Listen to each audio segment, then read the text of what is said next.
We'll call the meeting to order at 7:02 p.m.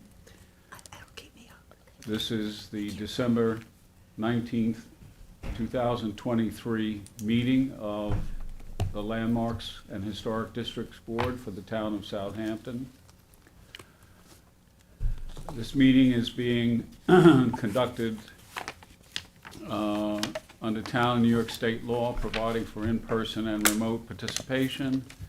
Individuals may participate by activating the Zoom link on the published agenda or at the town clerk's portal. Viewing only is by activating the live link at the town clerk's portal page.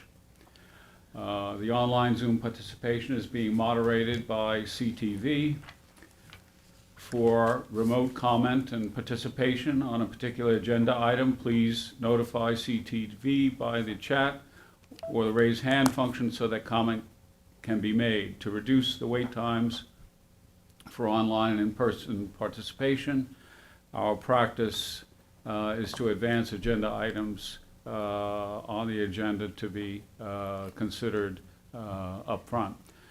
Commentators will need to provide their name, agency if relevant, and place of residence of business. Attending tonight's meeting are Stephanie Davis, William Hine, Susan Sherry Clark, Jeff Gibbons, Vicki Kahn, Barbara Roberts, and myself, Ed Wisnowski. Absent are Martha Green and Tim Ganettis.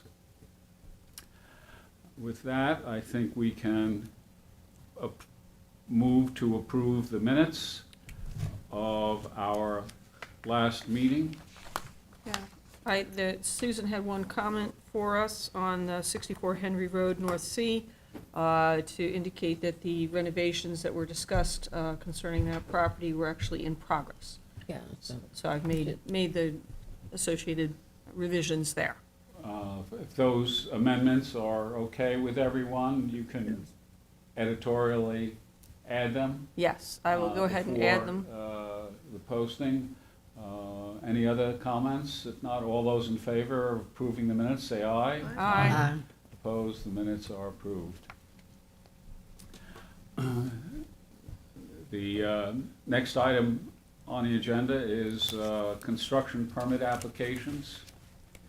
The first one is 51 West Tiana Road, Hampton Bays. I visited that location to find that the work was already done.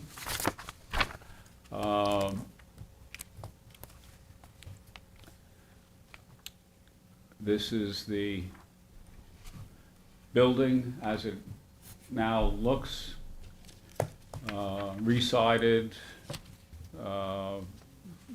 some other construction work being done.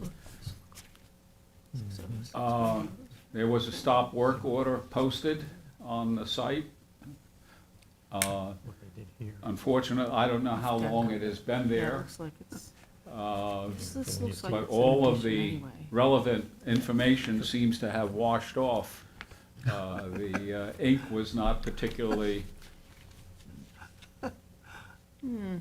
decipherable in terms of what is there. Don't even look to see if there is a check box that was to be there. Can't discern any date or building inspector, but it was tacked to the tree at the driveway. The house itself is AYB, I believe, of 1930, and sits on a parcel that is on Tiana Bay here. As you can see, this is the parcel right here. Sits away, in theory, sits away from the water. This is a motel that is on the property, very narrow property next door. And this strip just to the north is owned by the town of Southampton, so it's not it's not a neighborhood of sorts. That is a context for this house. As if one were to look at some of the pictures from 2014 or so, one can go back. But the house was damaged received some damage in 2012 from a northeaster that followed Superstorm Sandy. November 2012, outside oil tank was floated away, and some other things. The motel next to it, the units close to the water were flooded and had to be not completely demoed, but they had to be rehabilitated because of the flood damage that took place. So this place is obviously one of those that sits exposed to flood risk at points of storming. What I would recommend is just a return response to the building department. Site was visited, work was done, without expressing any comments on the quality of the work or the building. That makes sense for everyone? Yeah. Okay, so that will be that product. The next application is 66 Summit Boulevard, West Hampton. And Stephanie, you did some reporting on that. Yes, I circulated a very brief report a week or so ago. This has an AYB of 1930. It's a very small cottage. This is on Summit Boulevard, which is an area between the population centers out here, and it formerly bordered on agricultural properties.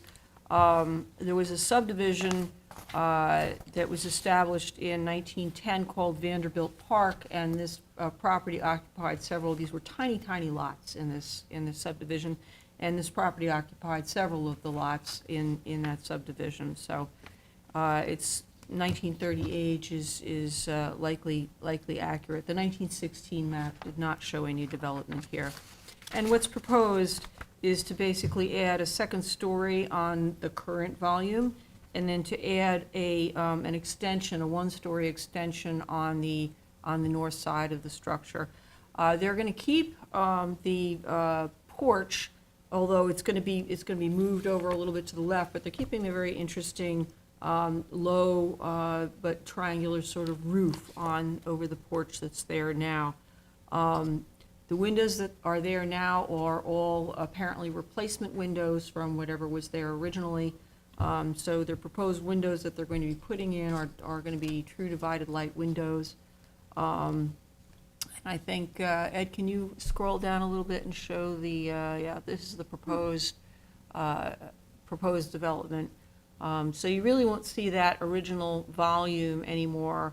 But you will retain some of the the interesting detail on the porch. This is an area where a lot of the homes were very small to start with, and a lot of them have been added onto, some of them very attractively. And so I don't have any objection to the proposed work here. There's actually, as I was pointing out to Bill on the way here, there's actually two entrances to this small cottage, and they look like they're both in use. And so it's what they're going to have when they get done is they won't have that north entrance that you can see on the side there anymore. That's where the one-story volume will be added to the structure. So at any rate, I think you're going to retain some of the more charming aspects of the structure in terms of the little porch over the roof, and I think the divided light windows will be more in keeping with the character of the community. So again, I have no reason to object to the proposed construction here.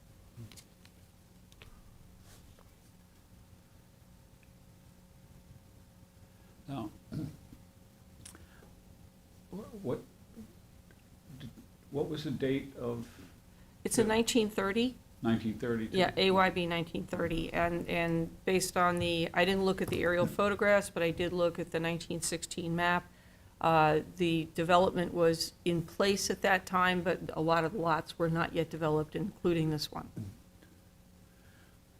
Looks like it was a very simple construction, not any kind of ornamentation associated with. No, to me, the most interesting thing about it is the roof over the porch. Its design. Yeah. It's cute. Yeah, and that, they're gonna retain that in the new construction. What is behind the large window? The large Is window? that a You mean in- window or in is the that just a addition? panel? Is it a panel? Is that what it is? Okay. Oh, I Between don't the second floor window and the first floor? Yeah. Actually, it looks like it's gonna be a window. Yeah, it looks It's a like it has the window? same prairie style Yeah. light cut to it. Mhm. So Yeah, I like a didn't look at two-story all living of the details on the Let plans. me see if Yeah. I can get the,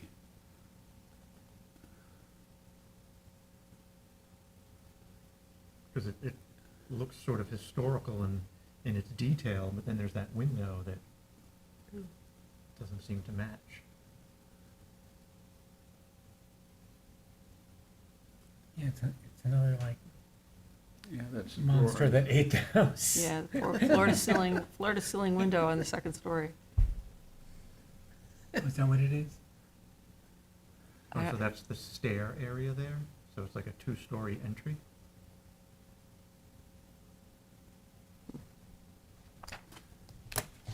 Yeah. Just to the right of that porch. Oh, I see. Yeah, it's like, it's just in the front entrance, Yeah. through the stair hall, so to speak. Mm-hmm.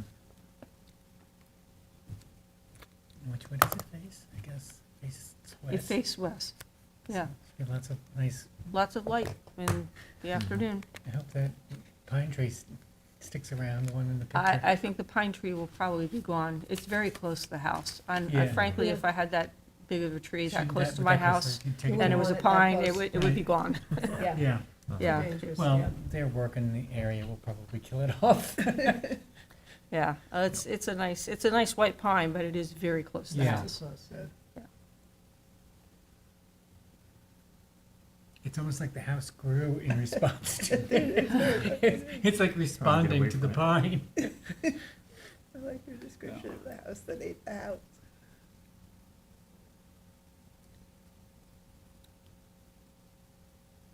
I mean, Yeah, this is just it's for the entry area, because this Yeah. is open, this is second floor plan, and it's open to below, so they're just gonna have a big it's shaft. just- Yeah, Yeah, like in the front, to Mhm. have a two-story, like just a varying space.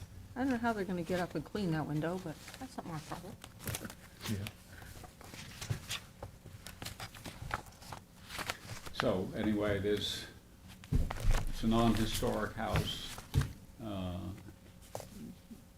A little bit of, it's probably tripling the volume of the house for living space in terms of what's planned here.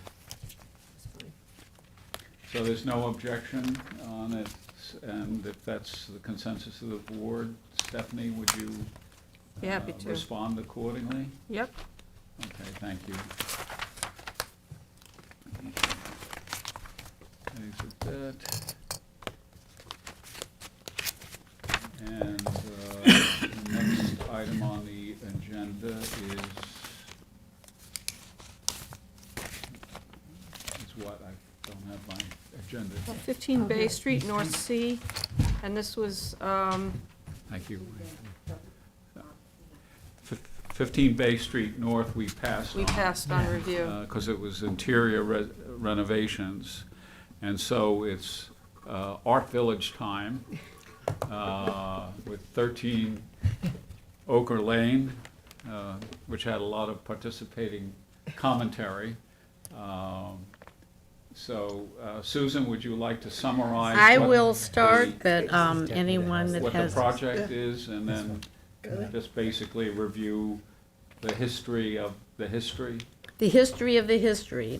Okay, for, I I did an overview, which I told Ed I would do the overview, but I wasn't going to re-research the Art Village because Sally did such a previous member did such a good job for the Heritage Area Report. However, for this particular property, reading what I read in the Art Village report and in the Southampton Historic Survey, didn't give me the information that I needed. Julie today sent what she had researched, and that was Julie Green, the town historian, and that was an immense help and an improvement on what I can explain. So we had heard that, I had heard and had read that the right, which would be the east rear portion, was part of Laugh-A-Lot. And so my assumption was it was considered Laugh-A-Lot. And so I pointed out where the other parcels of pieces of Laugh-A-Lot went. Well, this is Shingle Top, and it's separate from Laugh-A-Lot, so we can actually, except for the extension that I seem to have built from Laugh-A-Lot to join it to Shingle Top at some point, it really doesn't have an association with Laugh-A-Lot except for having the same owner at one point, and it has those maps. So this is Shingle Top, and based on the information that Julie provided, we believe it was Zell de Milhouse that she had it built, but it was for Edith Newbold, and Edith was the supervisor for William Merritt Chase's summer school. And she resided in that from 1903 until the time of her death, I think, which was around 1942. And she is shown on the cottage lists, even though she would most likely was the occupant versus the owner. So it's a small cottage, 1.5 stories. Some places refer to it 1 story. It's 1.5 stories. And looking right at the picture that Ed has up, that would have been, behind it would have been on the left, where you see that screen porch, that would have been the section that would have been Laugh-A-Lot. But it was rebuilt according to the survey that we have from the builder around 1994. And that porch was added. So whatever association it had to do with Laugh-A-Lot, it's a rebuilt section. And those diamond-shaped windows are all replacement windows. Vicki was Vicki was on the site visit along with Julie and Matt, who came from the historic consultant from the CPF. Oh. So there were 4 of us there, plus the architect. Matt, So Vicki, Matt.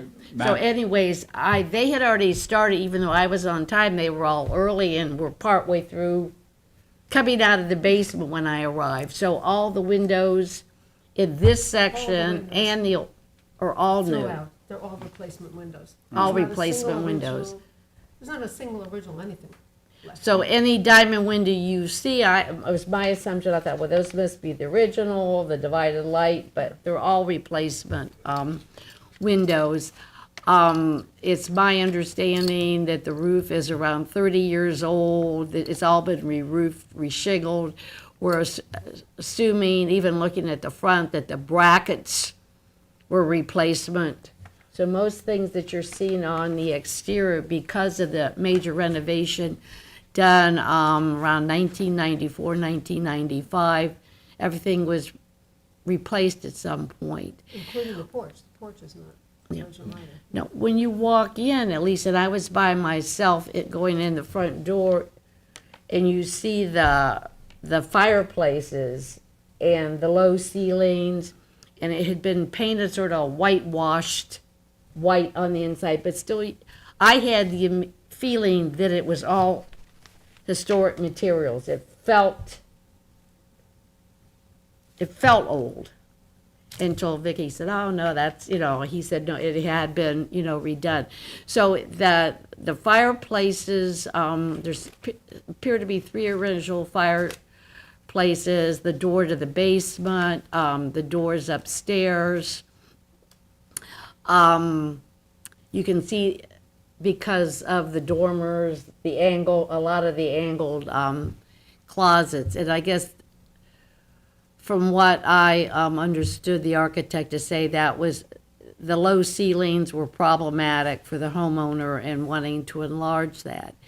But since it's not even a full story, once you do raise that, it's going to be, of course, from the outside a lot. The heights. Actually, as I remember, Laugh-A-Lot, the interior also had that same problem of the roof Yeah. in places, being. Now, I'm not that tall. It did affect me, but then I guess depending on your height and where you place the beds, there were some issues with that. But it's shingle top. It was built in 1903, not around 1902. Ed has it on the map. So I assume Kate Budd may have been the architect. I'd heard that at one point, but it was built, for Zella, as she had other places built in the art village. Now the question, for me, so if you think about it being rebuilt, and the windows, there are 2 examples of windows, and you can see that they aren't original windows. The diamond shape I didn't photograph, but I assume Vicky relayed to me that they were all Anderson, I think, Yeah. replacement Anderson windows. windows. They look like they had So we have snap-in a lot of, Pardon? snap-in grills. what's that? They don't even have grills. No, the one in the other Oh, picture that he yeah, showed, it looked yeah. like they had snap-in grills. Yeah. So, but still, to me, when I walked in, I've never visited Shingle Top in its early days. I would have felt that I was Amazing. in an art village cottage. And then, so the question to me is, with the addition, even though it's not that much wider on the west or the left, and it's not that much extended toward the rear, but it's the height going up back behind it, would that ever feel like Shingle Top? Would there be, except for the little porch? And I think it's, from looking at the plans, and we've got, your architect, but it looked like they weren't going to use that as a bedroom, was going to be a second story. You were going to look downstairs. So there would be sort of a balcony, a 2-story thing for the one little section that remained. And if you look over there on the right of that one picture, that is a new addition. Yeah, that's in front of the Screen porch. Laugh-A-Lot That's the screen porch, extension. So yes. that's a new addition itself. But there are a lot of questions about how to integrate an addition and still be able to keep a feeling of a house that belongs in the art village. To me, I guess that even was a greater concern, how it would affect the art village size-wise. You really don't get a distance perspective of it as much, so it may not, because it's small streets, but how it would fit into that. From what I understood the architect to say, they were right as of now keeping the cellar that they have until, they get in and it may need to be replaced. So, without making recommendations on what's more appropriate, but so often you see the houses raised, and it sits on the hill. It slopes down very steeply down to New Lane. And you might not see that when you look at the pool. After the pool, it slopes down. So there is Let's see if did we you can- see the pool right there? It slopes down right after that. So would be a larger cellar if you raised it, had the larger cellar, you might be able to really accommodate a lot more living space going down, rather than up, and it wouldn't affect the height of the building as much. And I think that was, not that anyone's asking to landmark shingle top, but this type of addition might preclude it ever being landmarked in the gone. future. And this is, I think it's because it's the art village and it's a heritage, is that Hamlet Heritage Area Report was done there. I think there was always some hope that would be a historic district at some point. None of that is in progress now. That might affect the larger picture of it. Just to update Barbara perhaps on something, Lafayette Cottage occupied this position here, which is vacant at the moment. Yeah, In 2018, it was picked up Yeah. and put over here. Oh, my. yes. Yeah. Okay, and restored rather, I thought, rather well by the ownership at that time. Right. The ownership has now since changed. Yeah. But it is landmarked Yeah. as Yes. Town of Southampton landmark. So, It seems, and I'll say, I assume because of that Lafayette extension, and you can point to it, this rebuilt, that Right. if something was done to enlarge that section, which is farther to the rear, either with the basement and height-wise, it wouldn't be as visible from the front, This- but my guess is it has to do, The pyramid. Yeah. law. this so because was it's so the con- close this- to the this is- property line. This is the connecting area Yeah. to the Yeah. next door Lafayette when it Yeah. was there, right? Even that, you can see it could go out farther, it could go up, it could be enlarged. Right. But my guess, it has to do with Yeah. the proximity to, with a pre-existing position like that, you may not be able to do as much with it, so.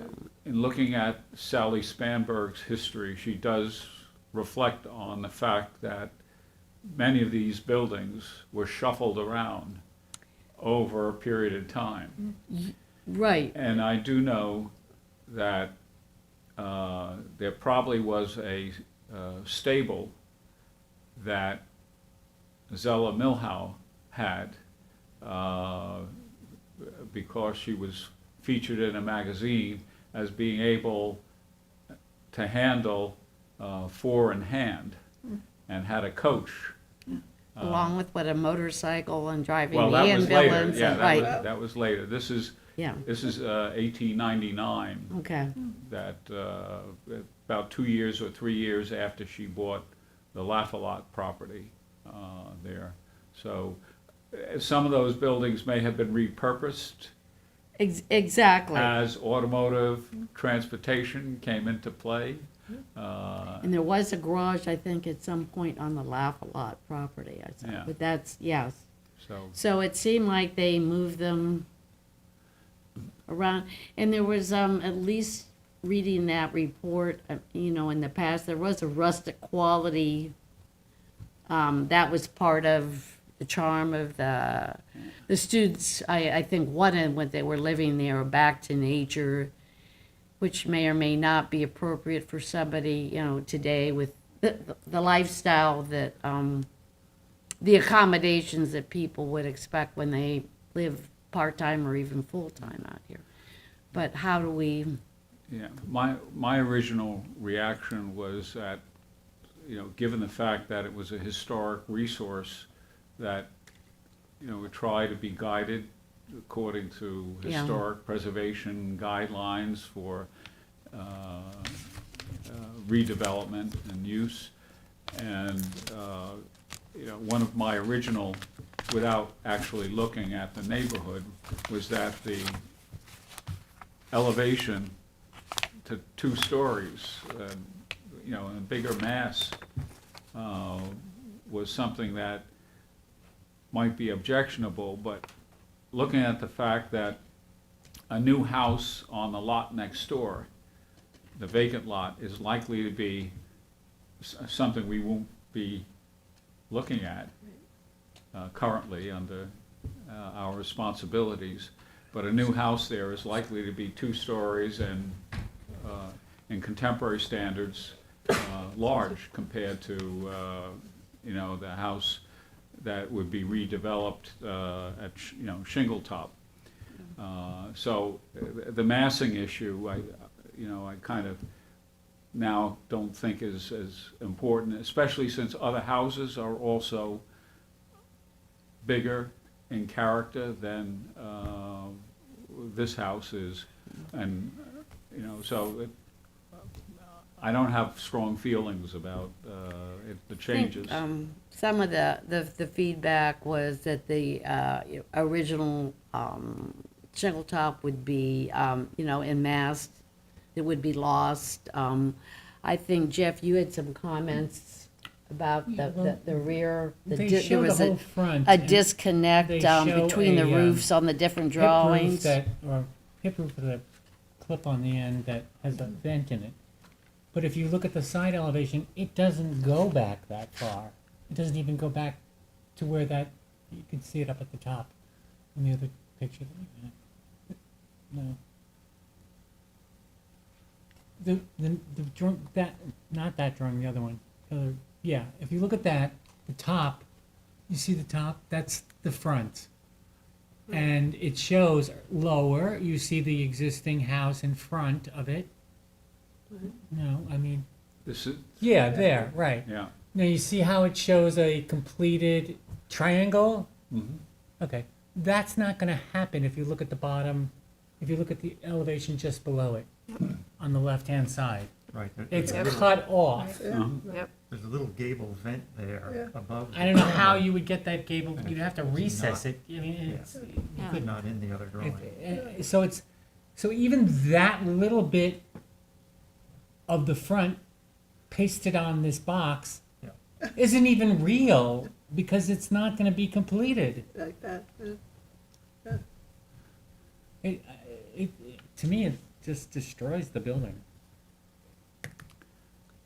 Although the only saving grace, if there is one, Yes. is that you really don't get, even though the addition looks rather massive when you look at the elevation, you don't get that perspective.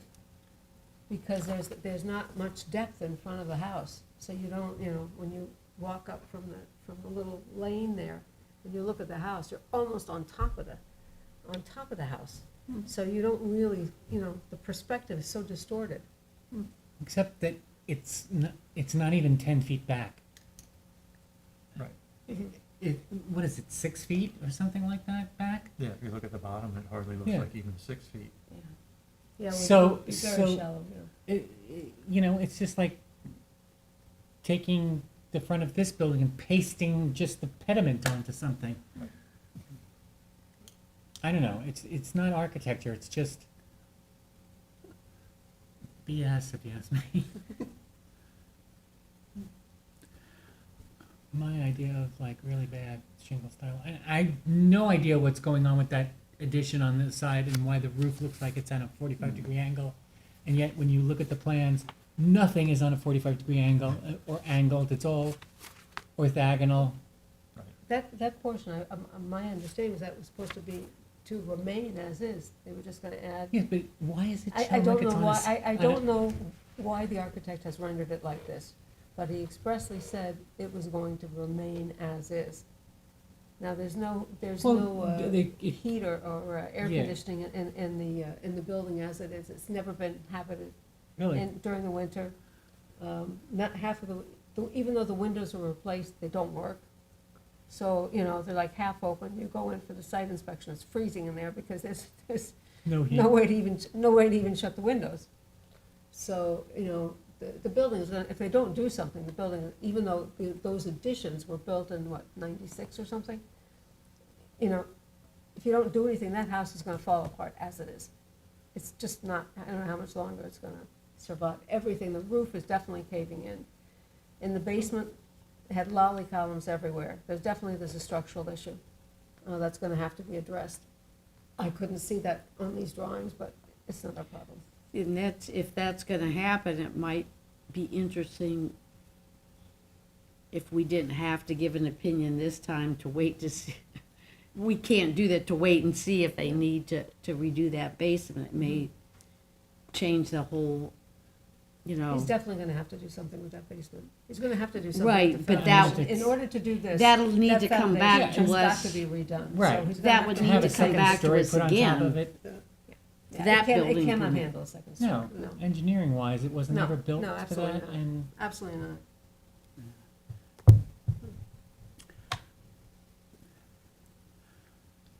Well, you know, I haven't gathered a feeling from the board here yet. This house has been modified many times. It has a footprint in place that apparently is still going to be approximately the same with the remodeling that's taking place. Obviously, it's an increase in mass and presence in the environment. My sense is that it's really not going to disturb the context of the art village in terms of what's, you know, going to take place. Lacking a real identifiable historic integrity, given everything that's taken place, I don't, you know, feel that objecting, as, you know, it's not a metal-sided building he's proposing. It's shingled in character, has, you know, exploited to some degree the existing features, not that you could do very much with them. So my own inclination would be to, you know, not object, but maybe to offer some recommendations of style, so, which is what we originally approached for in terms of asking whether diamond light windows or square light windows would be appropriate. But any strong feelings here? well, he could start with trying to make it look like a cottage. It doesn't look like a cottage. It looks like a big, boring box. Yes, it has. It does look big. Yeah. You know, like the second story. I mean, you don't have to do it maybe as a half story, but you could make it like 3/4 or some. You know, somehow bring that big roof line down. I don't know. I just Well, think I there's mean, that other- could be a recommendation for, you know, re-looking at it. even if the walls on the second floor only went up to 6 feet and then went Yeah. into the roof and maybe the little dormers came out of that. I mean, because that's what that house is. It has the dormers on the roof and Right, and then the it's gone. dormers- They're gone. His misconception is starting with his foundation, with his basement. Oh, but yeah, He that's, thi- I'm telling you, absurd. he thinks that he's gonna reuse that. And that's how he's developed the scheme. And I don't understand it. Put some dormers on that upper roof. yeah. Yeah, would- exactly, would and then make you could reduce the scale of volume. that come down a little Right. bit as well. Right, Because the cottage was. You know, like little partially pieces. engaged dormers that are coming out of a Yes, wall. yeah, so that the You know? window is, Or even if it was even if it was a shed dormer that ran, but it was pulled back enough so that, you know, the detailing made sense with that Mhm. kind of a cottage style. right. This detail is not cottage style. It's brand new house in Hauppauge. Hope nobody from Hauppauge is Sorry. watching. I mean, no offense to Hauppaugeers. Do you want to object as leader of the criticism here? Yeah. or just make a recommendation. Okay. Do you have recommendations you would make with respect to how it may be improved? If I thought about it, yeah. I mean, just some of the things I've said here, just bringing down that volume in the back. I think Bill had some good And just suggestions there. pushing back that, so it wasn't, so that the first floor and the second floor don't have to exactly align with each other, so that that front dormer doesn't get cut off like that. Right. You at Yeah. least get the completed form of the old roof, then Yes. begin the Yes. second story, Mhm. the two-story building. Yeah. I mean, what are we talking about, 2 more feet? Yeah. You can't go back 2 more feet? And Yep. when you look at the lower elevation, Yeah, and you see that lower roof coming back, it actually meets that wall below the soffit of the dormer. So when you look at the front elevation up above, it's not gonna come into that big triangle of the hip roof. no, it's That's not. gonna hit the wall and go horizontal It's gonna go like a big flat, somewhere in the line, middle of the yeah. window. Yeah. Yeah, so the drawings are misleading, I think, in that they're not correct. Just- The roof line doesn't seem to function the way the front elevation shows it. Now, there's another indication here that the pyramid limitations oh, yeah, are in play, Yeah, which would require some application to for a variance. Right. right. If you Right. look at the upper elevation, the diagonal coming in from the left side, he's then crosshatched a little bit of Everything, the wall yeah, the and the crosshatch. roof that's encroaching beyond the pyramid. And then he does the same thing on the other side at the one-story portion, but I believe that that's pre-existing, Yeah. grandfathered Yeah. in, yeah, so I'm not sure why he. right, I don't know Showed why it he that did that, way. right. No, I mean, and- I had a situation throughout my career where I had the same problem. It was a narrow lot, Mhm. so you just brought the walls down and put a few dormers in, and then you were just having isolated bits of, piercing the pyramid. Yeah. Instead of one big line of a house, Okay, so we're in the mood to object. Is anybody Uh, else? I mean, or am I like overstating?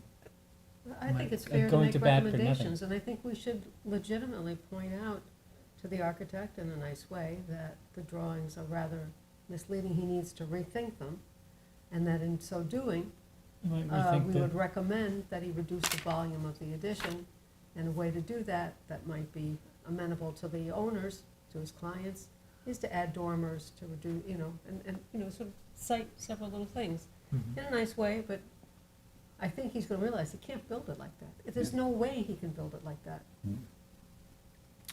Okay, and there's no issue with the fenestration? What Oh, that's- fenestration? Just Well, when- diamond versus when- square, because that was some discussion That's the that least of took the place. problems. yes, I think, exactly. I just want to make sure I just we're let that summing float up, right no, now. I As think long as it has because windows. we're If summing, it's not- we're So summing ugly. up all the questions. yeah, I think because terms it's of- not Laugh-A-Lot, we can, Relax. that Okay, so diamond that's- windows, it's not a this is concern. Yeah, a Exactly. different. Not a concern, okay, good. They're not original Uh, anyway. All right. They're not original. I think So, Bill had a couple uh, other suggestions with We'll gutters we'll and, develop a During the renovation. response to object, and I'll try to summarize the educational aspect of our response in terms of what should be perhaps re-examined by the architect for the design of the house. And I'll circulate it a little bit for comment before it goes off, just to make sure we're aligned on our thinking about it. Okay? Oh, All right. this is really nothing to do with anything, but I've solved my computer problems, and now I have access to the site, and I see everything. So I will see your comments, Okay. and I will, if I can offer anything to them, I will add them. Okay. So Zella still haunts us. yes, I actually renovated it. she's laughing a lot, isn't she? Yes. 13 Walker Avenue, East Quogue. So, and Bill had Mhm.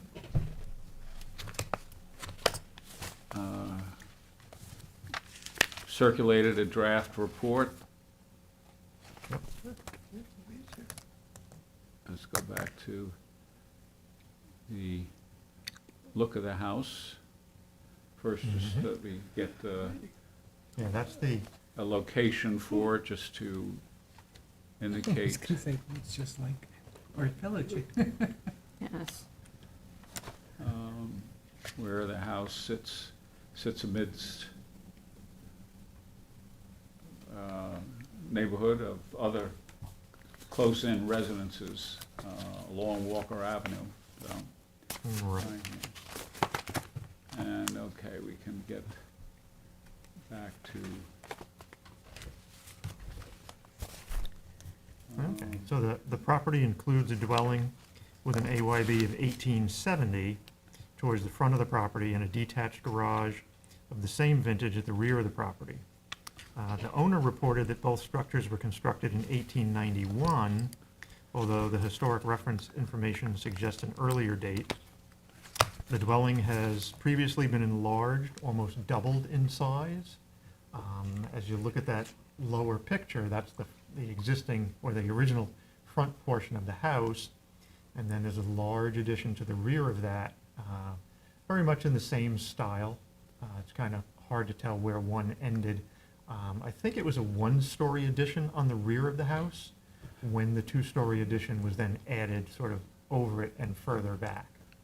Let's see, we had some other pictures here. Yep. So the extension Yeah, there they're you go. talking about, yeah, that, the upper one on that slide, yeah, really shows you where the first tower on the left is part of the original house, then they added to it and added another tower to the rear section. And I think where the porch is was probably a one-story addition at some point, which then got engulfed into this Elevated. larger addition. Mm. And the side porch kind of appears unfinished. It's just 4x4 pressure-treated posts, unlike the front porch, which is much more decorative posts to it. So hopefully at some point they'll kind of catch up with that. The proposed addition is completely on the rear of this and will not be visible from the street. Yes, yep. Right here. So there'll be two small shed dormers coming out of that one first floor roof, and then a small porch on the first floor with a roof deck on the second floor, and then a door leading back in through that gable. Okay, so the property was identified as an historic resource in the AKRF as EQ21, and was also identified in the East Quogue Hamlet Heritage Area Report. There are 9 other historic properties in the immediate area on Walker Avenue. The 1873 map shows Walker Avenue's been opened, and a building owned by A.W. Jackson is evident near the east end of the avenue, but there's no development on the subject property. By 1902, Jackson Avenue has now been changed to Walker Avenue, shows considerable development, including development of the subject property, which is noted as owned by A. Carter and occupied by a 2-story dwelling. The 1916 map indicates the subject property continues to be owned by A. Carter, and the detached garage is now shown to be present on the rear of the property. Based on records from the Long Island Surname Database, A. Carter was likely Adelbert Sylvester Carter, member of the rather prolific Carter family of East Quogue. He was born in East Quogue, married Ida Elizabeth Nugent of Calverton, and it appears likely that they had the existing dwelling and garage constructed.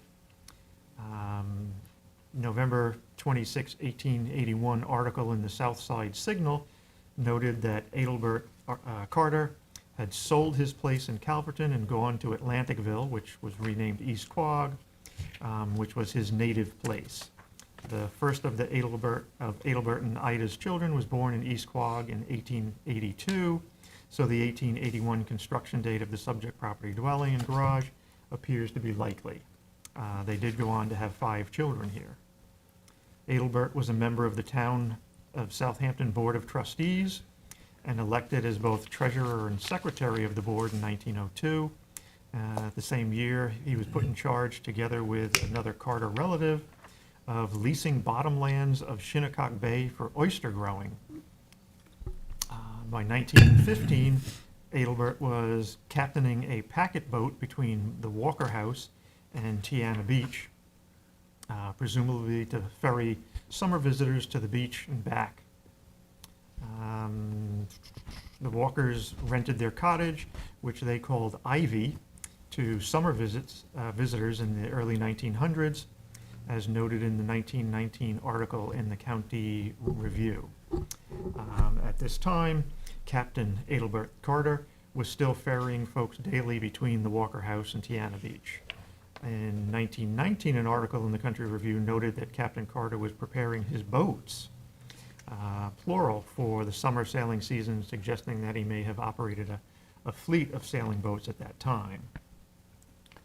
It appears that the subject property passed out of the Carter family in 1941, 1942, as both elder daughters were living elsewhere and the 2 sons had families and likely had their own established homes.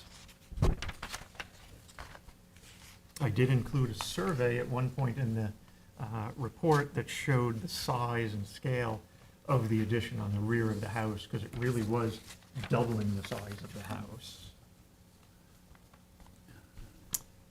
In the basement, there is a circular brick cellar, also peeled log posts supporting sawn lumber beams and floor joists. The dwelling, the front mass of the dwelling is original and easily recognizable as the circa 1890 dwelling.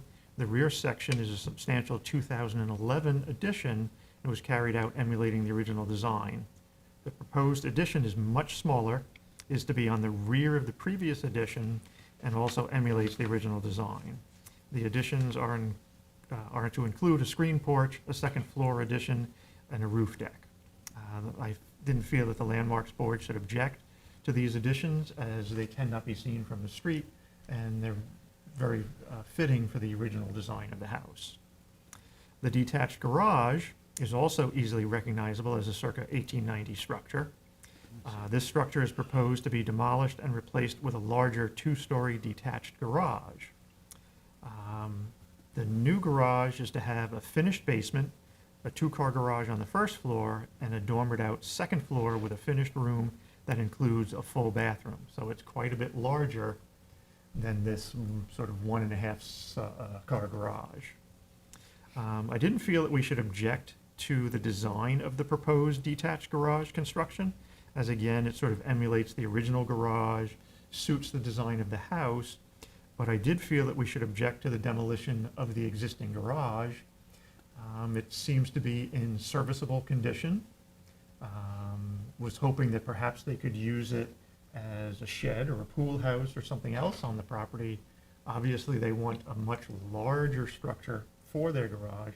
The fact that they have a finished basement, a 2-car garage, and a room with a full bath above, it's going to be quite a bit larger than this building. But if they could keep this and use it as a pool house or a storage shed or a workspace, that would be preferable to demolishing it. This is the new proposed garage. Correct. Yep. 2 bays, Yep.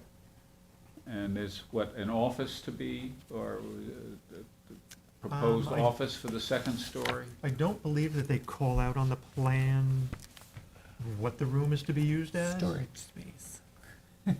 Storage with a bathroom. Storage. Does it say storage? So, no, I'm just, The bathroom there um, for storage. yeah, that's what, right. Yeah, but because it does have a full bathroom. Yeah. Summer guests, that's what it's So- called. It, could be an office, could be an exercise. Summer Well, actually, they guest. have quite a bit of exercise Let me equipment just see here. shown in the basement. Oh, So I wouldn't think that the upper room would be an exercise room.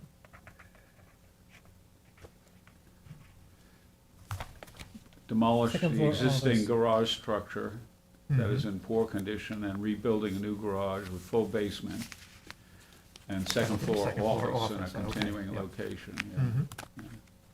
Yeah, okay. Yeah, They're also adding a swimming pool. I have no comments about that. And in order to do this building, they need to do an innovative and alternative on-site wastewater treatment system. And again, being buried under the ground, you know, not really sure that's in our purview, but I have no objection to that either. Yeah, and here you can see the additions on the rear, and basically they're dormering out that one-story portion, the roof of the one-story portion in the back to create a room on the second floor, then create an open porch on the first floor, and a roof deck on the second floor.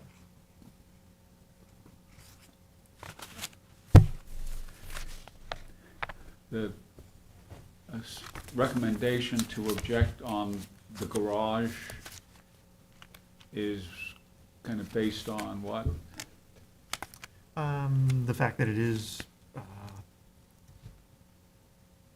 historic in the date that it was built, the same as the house, is part of that property. I didn't see it as in, and I've gone in some of these buildings and you kind of want to leave because they look like they're going to fall down. You know, definitely it is aged. You know, probably putting it on a newer foundation, redoing siding, roofing. The windows in it all looked like repurposed double-hung window sashes, now set in as individual fixed sashes. So it was kind of a hodgepodge of repurposed things. But, you know, again, Where's the, you know, we don't have to object, but we could make the suggestion that if they could repurpose it as a pool house or something else on the property.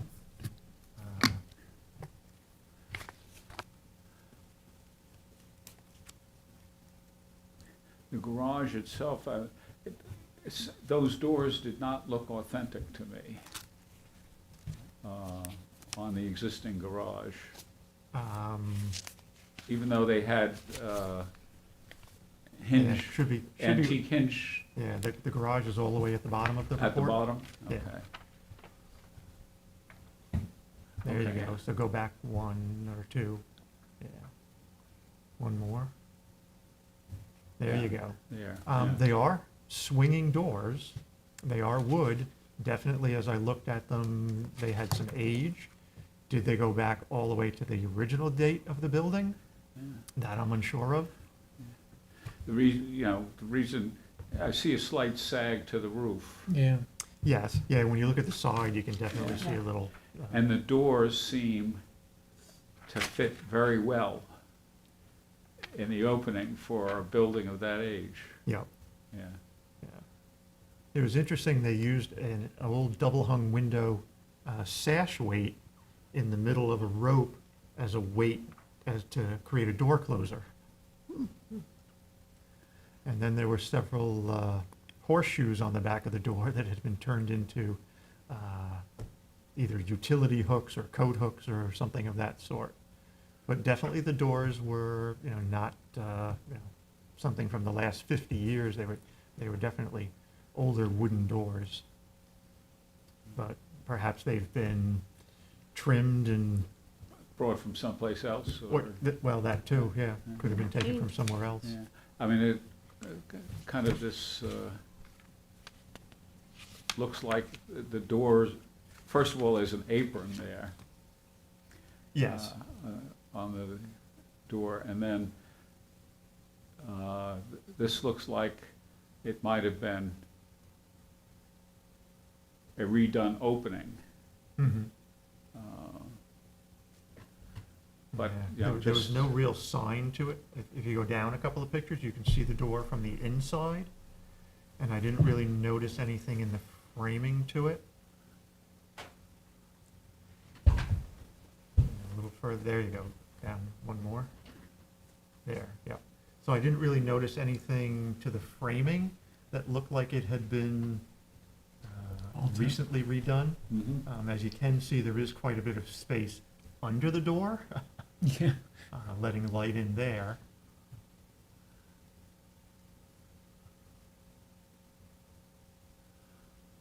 Yeah. And interestingly, the walls in this were done with lath, and the shingles attached to the lath as opposed to installing them over sheathing. And then, of course, the roof was still lath, but had been covered with plywood and asphalt roof.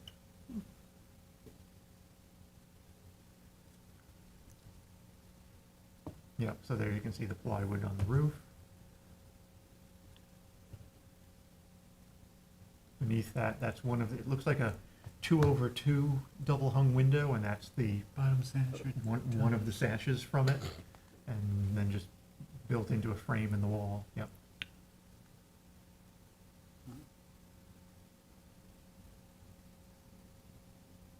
Well, so I don't mind not objecting to the demolition of the garage, but still, if we could recommend that, you know, they at least investigate repurposing it if they could. Well, I'm willing to agree with that opinion too. Okay. But the house and the property were in very good condition. Yeah. So it's a well-taken care of house, and the front portion of it is still very much intact. Good. Although all the windows in the house have been replaced with vinyl extruded windows.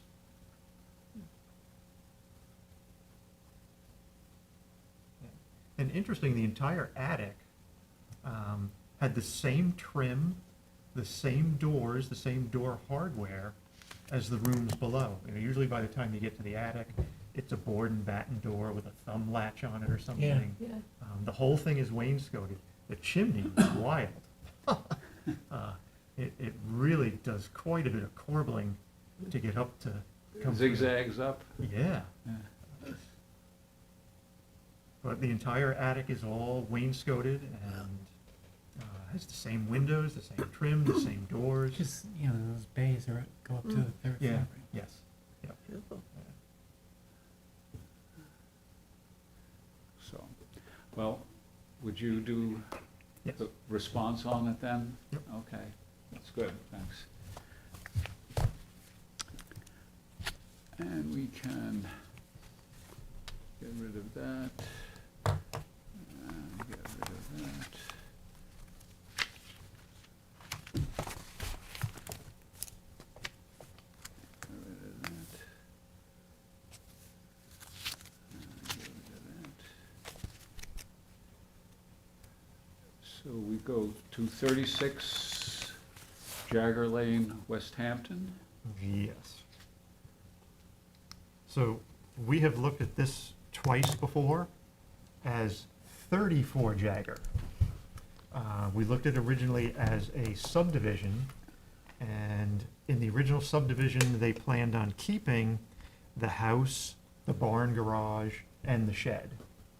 And as things moved along, it was discovered that the house did not have a certificate of occupancy, and the Board of Health had never looked at the sanitary system. And so the Suffolk County Board of Health noted that the house would have to be demolished. So the owner then moved to demolish it. That was the second time we saw it, was when it came in as a demolition permit for the house, though they were going to keep the barn garage and the shed. So when the property was subdivided, the parcel with the house, barn garage, and shed on it became 36 Jagger Lane. So that's why it's got the difference to it. We've been through the history of this before. We did object. Well, we didn't object to the subdivision because the original subdivision said they were going to keep all three structures. We did object to the demolition of the house when we got the demolition application for it. And they did at that point say that they were going to keep the barn garage and the shed. So now it's back. I couldn't tell if it's a different owner. Everything's been under LLCs, so I don't know if and when it was subdivided, it's the same owner under a different LLC. But whoever the current owner is, or the previous owner still, they now want to renovate the house. So the back of the house was a series of additions and a strange porch. That's going to be removed and redone. I think the rear of the house is going to look much nicer. This is on a corner, so it's visible from Jagger Lane and Sweetgrass, so you can see it from two sides. They plan to put solar panels on the house, but they'll be on the opposite side from Sweetgrass. They'll be on the south side, so the right side of the house. They won't be readily visible from Jagger Lane. They are removing what I thought were two sort of iconic bay windows on the front of the house that have, yep, you can see them, yep. I guess the lower picture would be the better one there. There's one behind the tree here. Yeah, I think if you go down a little, yeah, so Yeah, there you yeah, can yeah. see. So they've got copper roofs on them. They have the same foundation material as the rest of the house. The entry, though, I think is, you had a picture of the foundation elements. yes, here you can see, yep, it's the This same. is the entry area. Correct. So that block is a more smooth face cement block, where the rest of it is that sort of rusticated, split rock face Right. looking foundation. So the bay windows do have the same foundation as the house. They do have this nice curving rooftop on them in copper, and they have a nice trim detail over the heads of the windows, which is something you don't typically see. Yeah. So they are in their proposed plans going to take both of the bays off the front of the house and just put in a pair of double hung windows. I believe that they're probably doing it because all of the first floor windows are receiving a transom above the window. So I think in order to get the transom into these windows, they've decided to remove the Is bay. the ceiling that high? The I first don't floor? believe it is. No, I think they're gonna have to do an upset header in order to make it work structurally. But they definitely can't get them into the bays. Yeah, I'd prefer to keep the bays, you know, do the transom windows in other places. right. So that porch or that entry that sticks out was definitely an addition. They're now going to add a covered porch to the front of that.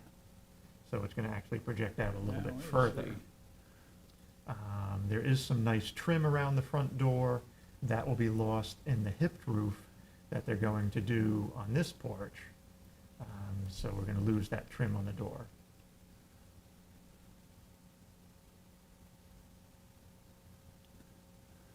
So, yeah, These so are it- the bay windows that yes, you can disappear, see, right? right. And it seems that it was just in order to get the transom window on the first floor windows.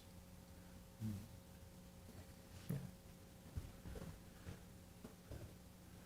So it is receiving all new windows throughout, all new siding, all new roofing.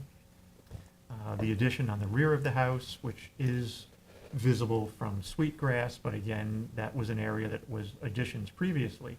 As you look at the front of the house, there's a little drop in the roof on the left and right-hand sides, Yeah. which was previous additions already.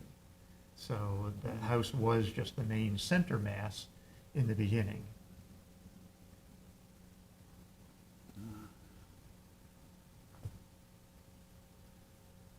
Yeah, and this house is on Jagger Lane and does have historical connections to the Jagger family, who owned quite a bit of property and had a number of houses in this area.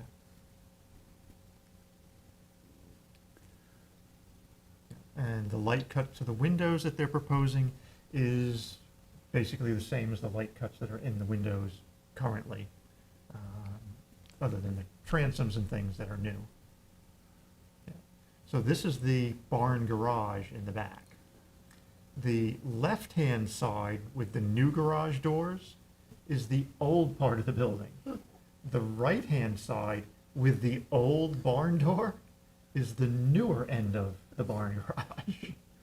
So they're going to convert this into garage with doors accessible from the other side, a series of windows, French doors and other things, and it will become the sort of pool house cabana / garage. It is a very long, unadorned building. They're not changing the roof line or anything, but definitely the doors and windows are an improvement to what's there. I kind of liked the old sliding barn door on there and was hoping that they could repurpose it somewhere. They have not used it in the drawings as far as I noted.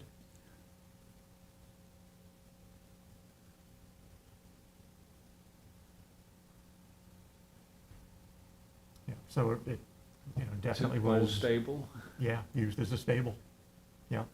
There's a lot of material, as you can see to the right here, and I think in some of the upcoming pictures. The house has already been gutted on the inside, and I believe that a lot of the materials have been stored in this building. Old plumbing fixtures, a lot of old wood, and I'm assuming they're gonna reuse it in the house. But if it's changed owners, that may not be the case. Yeah, a lot of old trim boards and things hidden up in the eaves of the barn garage. Yeah, so the next picture has shutters with little horse heads sort of cut out of them. There's a good collection of those. Don't know if they plan to reuse them. They do show shutters on their drawings, but they look like they're louvered shutters. How long since the horses have been there? There was no smell of any horses there, so I think it's been a while. Yeah. Yeah. Yeah, so there's an old sink. So this is the shed, which again has a similar date to the house and the barn garage. It's in good condition, but unfortunately it ends up right on the property line of the subdivision. So I think as part of the subdivision agreement, they've agreed to remove it, but removal doesn't mean demolition. They could relocate it on this property. But by the time they're done enlarging the house, putting the swimming pool in, because they're proposing a pool and everything else, there may not be a good sort of place to locate it. But if it could be located on what has now become 34 Jagger Lane next door, it could become part of that parcel, and when that one gets, because that's now vacant, when that one gets built upon, it could become part of that.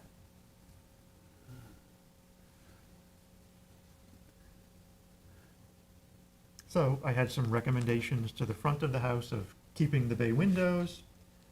Wasn't sure what that sort of little outdoor stove, fireplace, I'm not sure, was, but Barbecue. it's not in good Double condition. barbecue. Yes, yeah, it's not in good Maybe a condition. kiln even. It's not on the drawings, it's not listed anywhere, but I'm assuming it's gonna be demolished as well. Yeah. Yeah, I think the bay window detail is very charming Yeah. for the Yeah. house. Yeah. And it's unusual with the decorative Yes. elements at the top of them. Yeah. Yeah. That makes sense. Yeah, so I'd like to recommend keeping those, and then just recommend that if they could repurpose the shed here or on the other lot.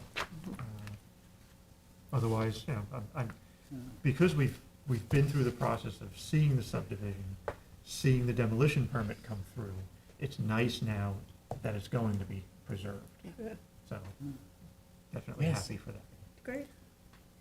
So the opinion is to make recommendations for retention of some design elements Mhm. there. Yep.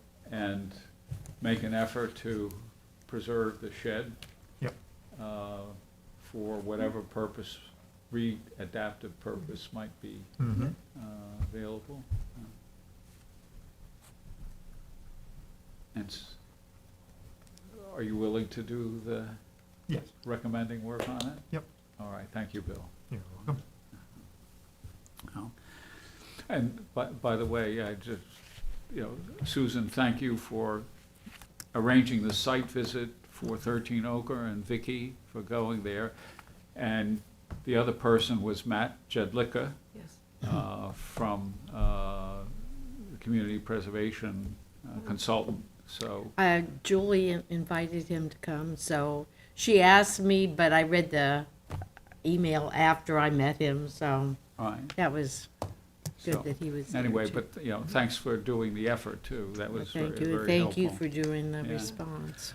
So, Okay, certificate appropriateness discussions, the only thing remaining there. I did receive one tweaking suggestion from Stephanie on the certificate of appropriateness form that hopefully we'll be able to get reestablished on the website and get it off of the building and demolition, construction and demolition application, because it confuses people. Doesn't confuse them very much because they can't find it if they're looking for a certificate of appropriateness. It's just not, there's no guidance on our web pages and no guidance on the building department's web pages, land management. We'll get it there. Referrals, we have no referrals that of recent vintage that was around. 126 South Country Road, Remsenburg, still in contemplation. Yes, Bill and I made a site visit, and we have a lot of photos of the house, and we're in the process of putting together a report. We've done some research on the history of the house, so we're still putting that together. We didn't have it quite ready for review. We're expecting to have it ready for review prior to our January meeting. Oh. Very interesting house, dates back to 1760-ish, the original portion of it. Okay, and 11 Walnut Avenue probably is still in discussion. Yeah, the owner has been periodically inquiring with CPF about the status of the easement offer, and apparently appraisal has been done, and they're hooking up the appraiser and the owner. Okay. And 149 South Country Road, that also is, It's a similar process, and that, he should have his easement offer by now. I need to make an inquiry with CPF as to the status of that. okay, good to hear. Bridgehampton Historical District news. All the responsible parties are absent, so hopefully Thursday we will see the town board in a position to approve a resolution establishing a zoning overlay district, as well as the designation of the properties for the historic district. The afterthought that came from land management was to have a district, a zoning overlay district. I thought that the discussion was settled, that the town board would designate the properties because that public hearing had been done and cleared by the Suffolk County Planning Commission. But subsequently, somebody decided to make it complicated, that it has to go back to the Suffolk County Planning Commission, which, the last I heard, a week ago, was that a response is still being awaited. In theory, the town board would have to have that response to approve the resolution. So instead of keeping it simple, somebody made it complex, a little bit more complex, but it's still in progress, so we'll see. The agenda was not out this morning for Thursday's town board meeting, so it may be posted by now, but when I checked this morning to look for the resolution, why I couldn't find it. So. Okay, we'll keep our fingers crossed. On other matters, let me just report there. I circulated the memo I sent to the Stony Brook Council with respect to the condition of the historic buildings on the Southampton campus.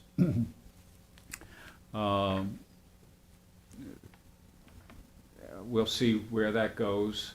I hope I got past the gatekeepers for communication to the Stony Brook Council in order that the information gets put before the council members, because they're the people who can make the inquiries of Stony Brook management about those historic resources.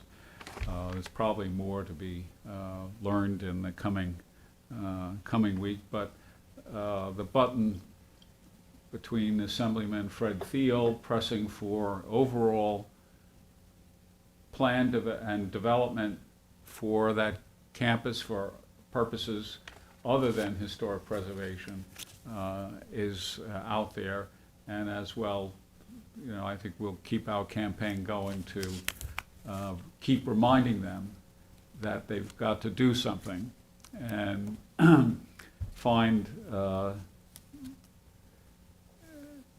procedures in order to get that done. So we'll see if it works.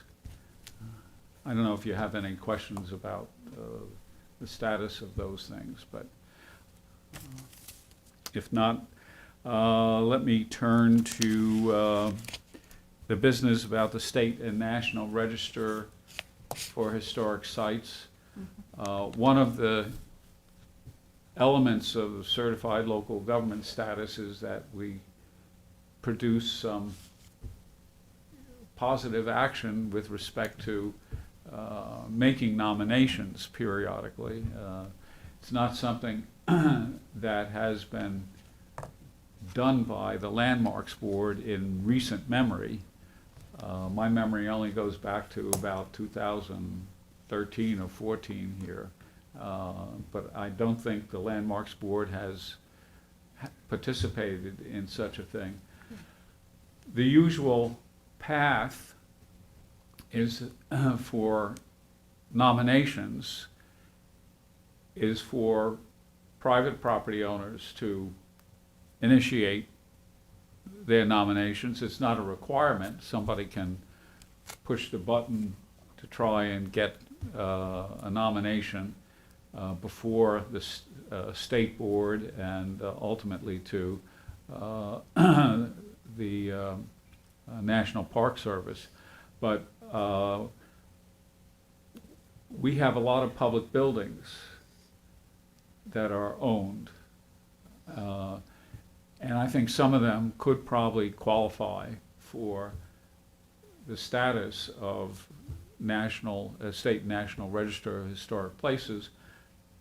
You know, from just one point, Southampton Town owns in Bridgehampton the Community House, which is a rather elegant and imposing structure at one of the intersections in Bridgehampton.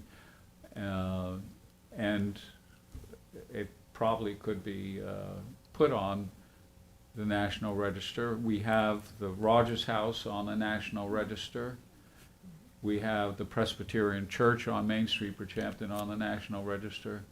And we have the Corwith Farm Museum site, that's on the National Register. That's not a landmark, but it's a National Register site. I think some, you know, cohesion among landmarking and National Register nominations might be done as a long-term strategy, not something that has to be, you know, done immediately, but to bring some more coherence to the historic picture, you know, for our communities. And and the other thing is to generate more nominations. I did generate a list, I forget how many there were, for the town of Southampton. It excludes the incorporated villages, but I think there's about 19 or so for the whole town of Southampton outside the incorporated villages. And I think there probably could be an increase in that number if, you know, we make the effort.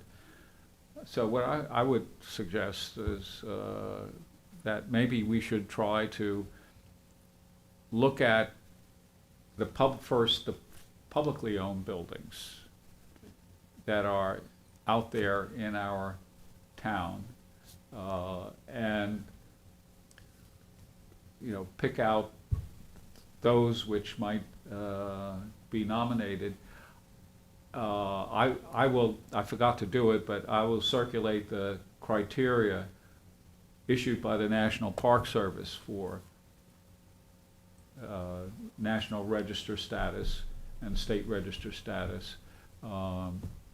And also the CRIS system, which is the SHPO's Cultural Resource Information System, on its website, lists and gives some of the documentation for register sites in other places that can give you a picture of what kind of thinking and work goes into making a nomination, just so that you can get some sense of how the standards might actually be applied, rather than just looking at the written statement that's given there. But I think it's a long-term objective that the Landmarks Board should work on, and maybe try to incorporate the town historian as part of that agenda to get some help in doing this. So I, throw that out there. Do you have any, you could have a number of reactions. My plate is full already is one of them. But, if, do you think it's a worthwhile thing to engage in and Yeah, work Yes. on? It makes Yeah. sense. Mm-hmm.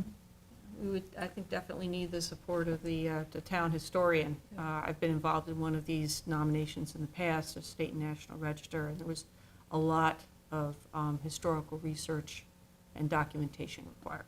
Yeah. So it was pretty significant level of effort. So, yeah, I think it's good, and, I would say that there's perhaps if we start just picking our top choice, so to speak, of what might be out there for it, and we can kind of throw them in the pot maybe in January meeting, just to begin talking about it and getting a better handle on how we would proceed. I think one of the things too is we should keep in mind, one of the purposes of getting on the state and national register, properties that are listed become eligible for certain kinds of grants. So if there's a property for which a significant amount of grant funding might be needed for restoration or maintenance or something, that might help float a particular property to the top of the list. That was one of the objectives for the property I was involved with. So,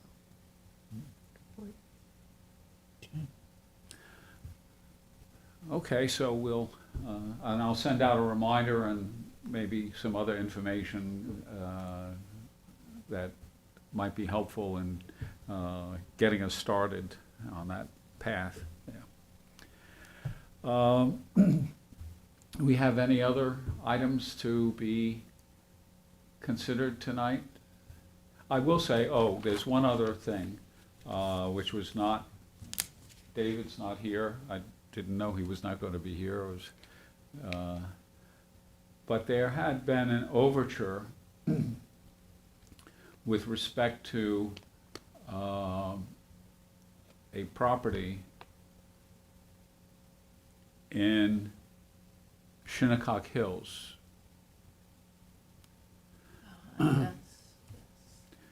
This is another aspect, this is 520 Montauk Highway.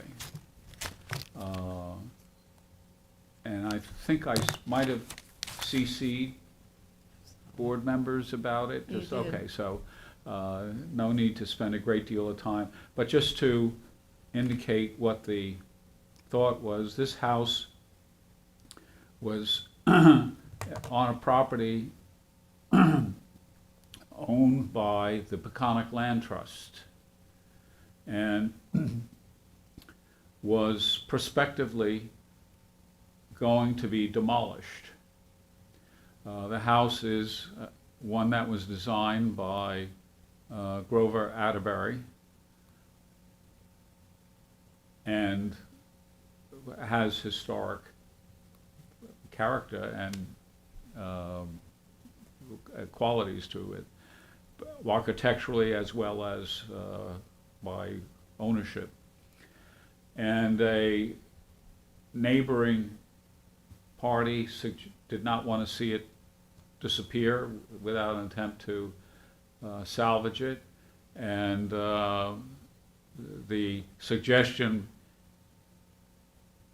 that was being made or explored is moving this house from here to this property right here, which is property that Susan is familiar with, because I think you did Bill the, was there also, yeah.